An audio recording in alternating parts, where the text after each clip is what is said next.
Hey guys, in this video, I'm going to show you how to cultivate mulberry in Monster Hunter World. This is important because mulberries are required for removing elemental blights. You cannot cultivate mulberries immediately. Harvest, harvest! First, you need to unlock them through an optional quest.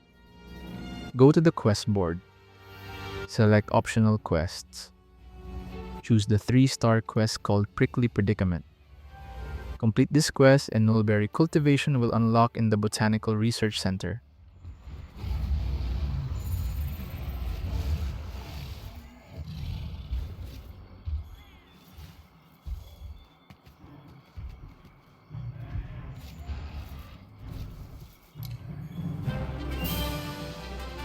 After that, you can grow mulberries passively while doing hunts.